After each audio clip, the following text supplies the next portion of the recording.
Hay que tomar en cuenta que todos los músculos están separados por una aponeurosis, ¿no? Todo el grupo muscular está separado por una aponeurosis. Y un músculo está separado de otro músculo por una fascia, que es una dependiente de la aponeurosis.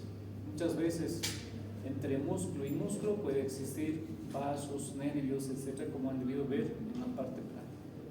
¿Por qué estamos haciendo referencia a eso? Justamente para hablar de la glándula mamaria. Vamos a ver cómo parte de la glándula mamaria se apoya sobre la aponeurosis de la región pectoral.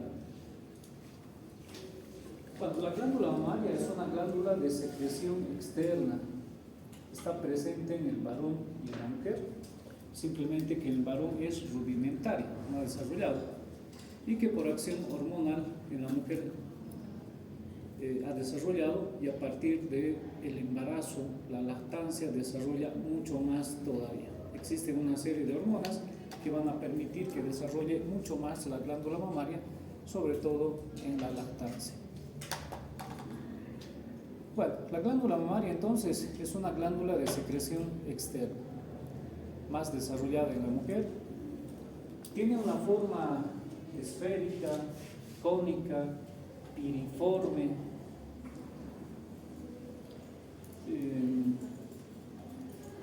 Si nosotros medimos la longitud, está entre los 12 centímetros aproximadamente, como promedio. Diámetro transversal está entre los 9 a 10 centímetros y el espesor varía de 4 a 5 centímetros. Y eso dependiendo, ¿no?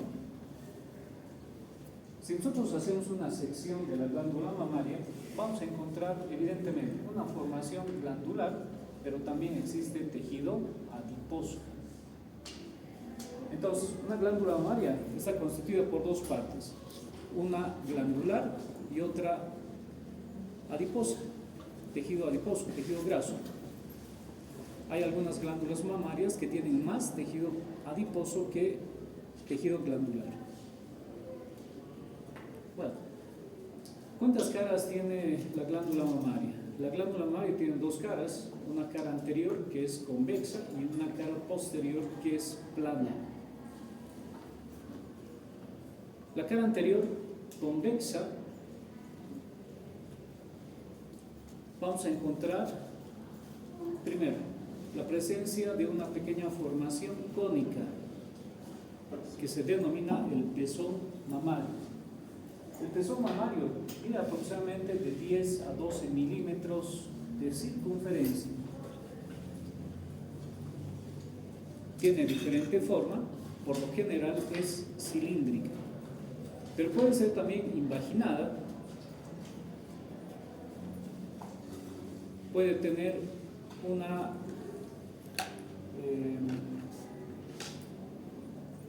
eversión, y dependiendo de eso, pues va a adoptar diferentes formas, ¿sí? Pareciera que estuviera saliendo, pareciera que estuviera erecto todo el tiempo, y varía, ¿no?, de acuerdo a los estados hormonales de la mujer.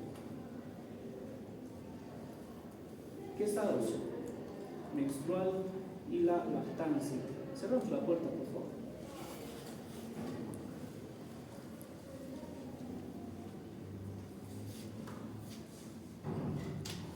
Bueno, pezón mamario. ¿Qué vamos a encontrar a nivel del pezón mamario o dentro del pezón mamario? Vamos a encontrar orificios que representan la desembocadura de los conductos galactóforos, de 10 a 12 orificios que representan entonces la salida de 10 a 12 conductos galactóforos. La ausencia del pezón mamario, ¿qué se va a llamar? Y eso lo han debido ver en embriología, porque en realidad glándula mamaria y genitales masculino y femenino es el primer tema de embriología, por lo menos era así. No sé si lo hacen o no lo hacen. Lamentablemente ya los docentes han cambiado, pero si revisan el programa es uno de los primeros temas. ¿Cómo se llama la ausencia de pezón mamario?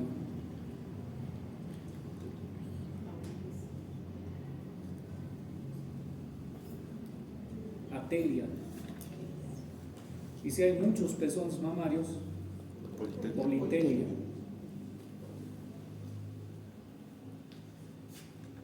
Alrededor del pezón mamario nosotros vamos a encontrar una superficie hipercrónica que representa y se llama la areola mamaria. ¿Cuánto mide? De 15 a 25 milímetros de diámetro. No es una superficie completamente lisa, sino vamos a encontrar la presencia de pequeñas eminencias, ¿no? Tubérculos, llamados tubérculos de Morgagni. Estos tubérculos cambian de tamaño y de color en el momento del embarazo. En ese momento, estos tubérculos ya no se van a llamar así, se van a llamar tubérculos de Montgomery. Entonces ven ustedes la diferencia, ¿no? Y es una de los signos que nosotros podemos observar cuando la mujer está embarazada, ¿no? O la misma mujer se da cuenta que estos tubérculos han aumentado de tamaño, se han vuelto más hipercrónicos, etc. Entonces ya empieza a sospechar de un posible embarazo. Pero también en esta superficie nosotros vamos a encontrar no solamente estos pequeños tubérculos, que en realidad no son más que glándulas sebáceas, sino vamos a encontrar también glándulas sudoríparas, ¿no? Presentes en la areola mamaria. Bueno, y eso es todo lo que nosotros podemos observar en la cara anterior, que en realidad es convexa. ¿Cómo es la cara posterior? ¿Por qué va a estar en relación la cara posterior? Bueno, la cara posterior va a estar en relación con la fascia pectoral. Con la fascia pectoral. Es plana esta cara y presenta pequeños como ligamentos, pero como es una fascia, en realidad una fascia es bastante delgada, una fascia puede tener prolongaciones a manera de ligamentos, pero en realidad son más célulo-adiposos. En cambio, una aponeurose, ¿qué constitución tiene? Fibrosa, ¿no? Entonces ahí está la diferencia, ¿no? Y cuando la glándula mamaria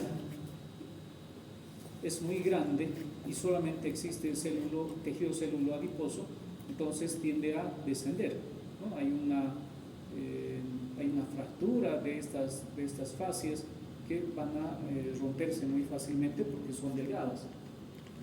Y eso ocurre justamente cuando se implantan siliconas, ¿no? Bastante grandes.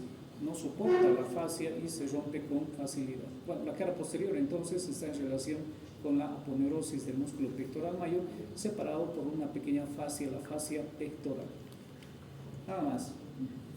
Bueno, ¿qué vamos a encontrar? Bueno, y aquí estamos viendo justamente la cara posterior, fíjense ustedes, completamente plana, y la cara anterior completamente convexa con las diferentes partes que nosotros hemos ido mencionando.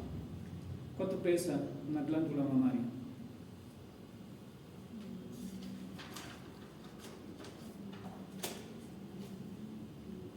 Por lo general, porque va aumentando, ¿no? De tamaño, va aumentando lógicamente de peso desde antes de la pubertad y también después de la pubertad, y también va aumentando de tamaño, de peso lógicamente en el momento del embarazo. ¿Cuánto es un promedio del peso de la glándula mamaria? 150 a 200. Ya, de 150 a 200 gramos aproximadamente, ¿no? Sí. Pero esto se puede duplicar en el momento de la lactancia. Entonces puede llegar a pesar hasta 500 gramos aproximadamente en el momento de la lactancia. Lógicamente eso ha desarrollado, los conductos han desarrollado para permitir la salida de leche. Porque es la función en realidad de la glándula mamaria, la producción de leche. Bueno, ¿de qué está constituido la glándula mamaria? Hemos hablado de sus caras, de la forma, del peso, etc. ¿De qué está constituido? Bueno, hace un momento decíamos, ¿no? La glándula mamaria tiene dos partes. Una parte glandular y tiene una parte adiposa. La parte glandular está constituida por acinos glandulares. Todos esos acinos glandulares van a formar un conducto el cual va a dirigirse justamente hacia el pezón mamario. Son justamente esos conductos galactóforos. Entonces, la parte glandular está constituida por acinos glandulares, los cuales tienen su conducto y terminan cada uno de ellos a nivel del pezón mamario. El otro componente, ¿qué es? Tejido adiposo. Un tejido adiposo que se encuentra entre los acinos glandulares. Como decíamos hace un momento, puede haber más tejido adiposo que tejido glandular.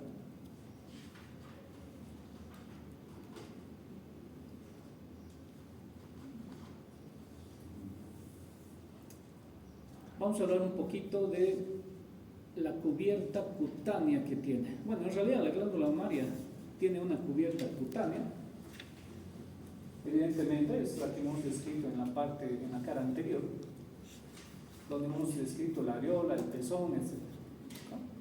Pero si nosotros vamos haciendo una pequeña disección, la parte cutánea, la piel, en otras palabras, presenta no solamente tejido epitelial, que es delgado, que tiene bastantes formaciones o terminaciones nerviosas, hay muchos receptores, ¿no?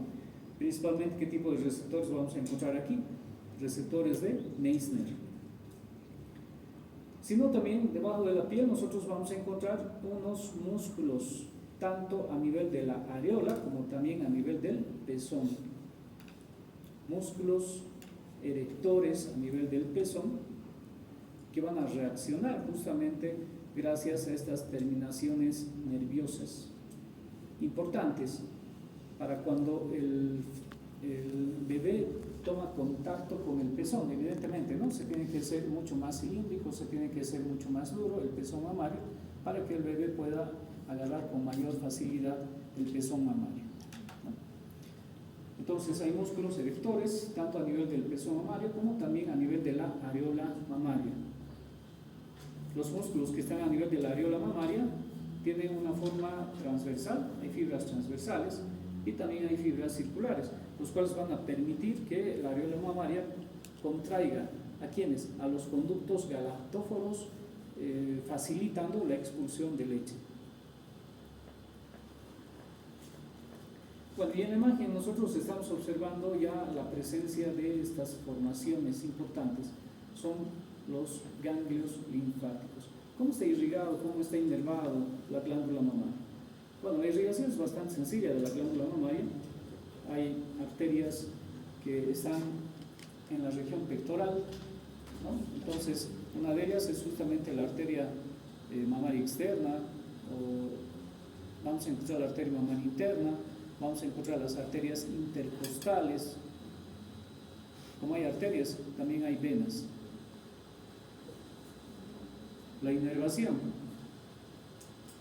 nervios, nervio del pectoral mayor, ¿no? Una rama del plexo mayor, otra del plexo braquial. Vamos a encontrar también una inervación del simpático importante, sobre todo para la parte glandular, y también los nervios intercostales. Los ganglios linfáticos importantes, como nosotros estamos observando en la imagen, hay ganglios que se encuentran inmediatamente debajo de la clavícula, subclaviculares.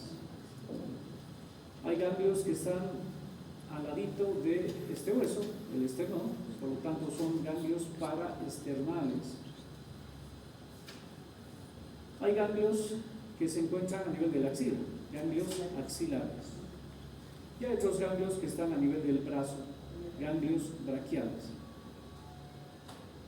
Entonces, los vasitos linfáticos a nivel de la glándula mamaria van a ir a desembocar los de los cuadrantes superiores a los ganglios subclaviculares. Los que están medialmente van a desembocar en los ganglios paraesternales. Y simplemente una partecita de la glándula mamaria, los que están más externos, inferiores, van a desembocar en los ganglios axilares, en los ganglios braquiales. Entonces ven ustedes, 1, 2, 3, 4. Inclusive aquí nos falta una partecita, porque hay ganglios de este cuadrante que van a desembocar en la profundidad, ganglios mediastínicos se los llama. Entonces, de estos diferentes grupos ganglionares, solamente hay uno que desemboca a nivel de la axila, a nivel del brazo.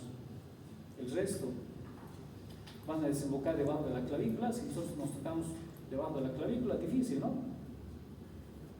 Introducir los dedos, difícil. Para esternales, esternón, detrás, al lado, difícil. Costillas, cartílagos costales, difícil poder palparlos. Y mucho más difícil todavía los ganglios que están en el mediastino profundo. Entonces, ¿qué ganglios podríamos de alguna manera palparlos? Los que se encuentran justamente a nivel del hueco de la axila.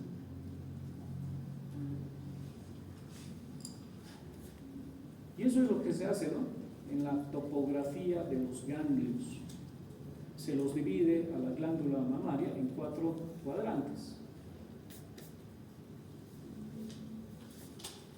donde lamentablemente gran parte del cáncer de la glándula mamaria está justamente en estos cuadrantes, en los que van a terminar en la profundidad. En cambio, los que van a terminar a nivel del hueco de la axila es muy poco, ¿no?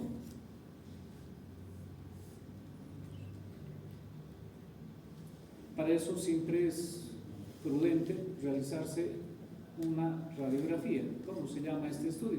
Mamografía. Porque no todos los vasos linfáticos terminan en los ganglios axilares, como hemos visto en la anterior imagen. 3 cuadrantes terminan en ganglios de la profundidad y solamente un cuadrante termina en la axila. Entonces siempre es prudente, mejor realizarse una mamografía. Bueno, ¿cuál es el procedimiento para detectar tempranamente una posible patología de la glándula mamaria? El autoexamen. ¿No? Y eso es lo que antes, el día de ayer les comentaba, ¿no? Era parte de la práctica que se realizaba justamente en los colegios, el autoexamen.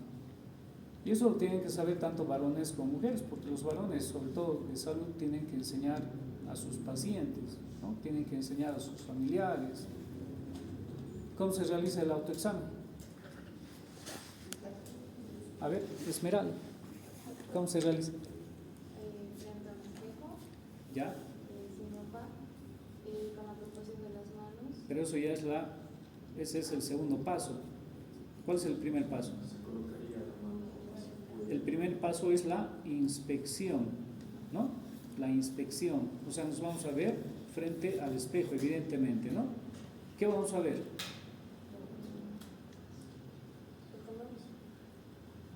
Primero, la simetría, ¿no?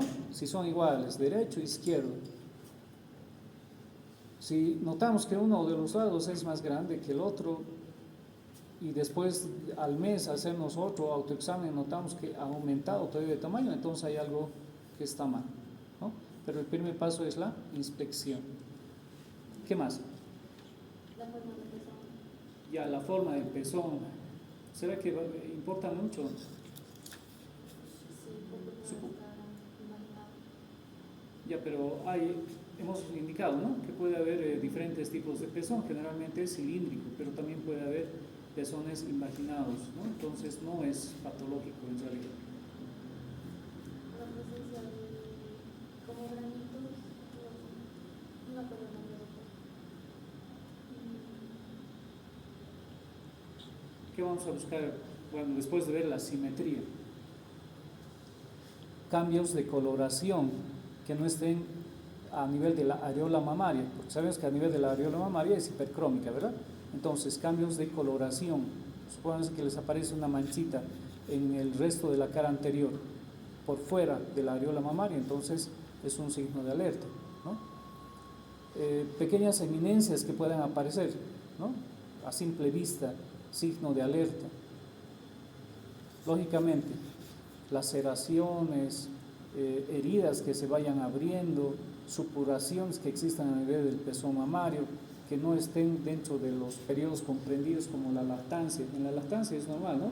Muchas veces ha dejado de lactar y sigue habiendo secreción de leche, puede haber laceraciones, etcétera, pero eso es por el proceso que ha tenido, ¿no? Pero si no hay nada de lactancia ni nada por el estilo, y empieza a haber repentinamente secreción láctea, empieza a haber laceraciones, heridas, etcétera, son signos que hay que tomar en cuenta, ¿no? Entonces, el primer paso es la inspección.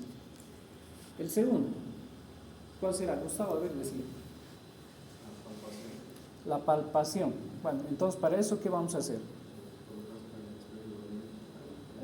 Entonces, vamos a colocar la mano, eso, apoyados en la nuca, ¿no? Del lado que queremos examinar. Sí. Del lado que queremos examinar.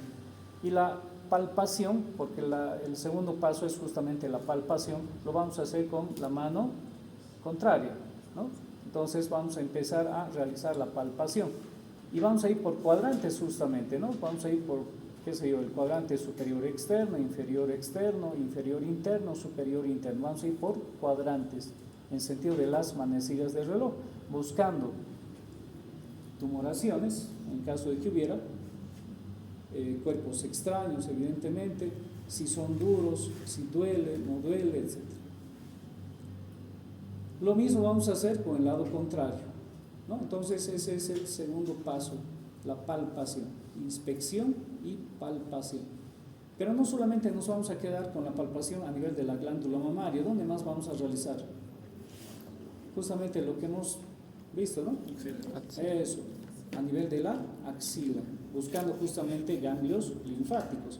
Igual, si estos ganglios linfáticos se pueden palpar fácilmente, duelen, son duros, entonces es otro signo de alerta, ¿no? Entonces no solamente la glándula mamaria, sino también nos vamos a referir hacia el hueco de la axila, buscando los ganglios axilares. Lamentablemente, como volvemos a decir, como hemos visto en la imagen, simplemente hay una partecita de los vasos linfáticos que desembocan a nivel del hueco de la axila. El resto desemboca en otros ganglios que están profundamente. Pregunta. ¿Alguna pregunta de glándula mamaria?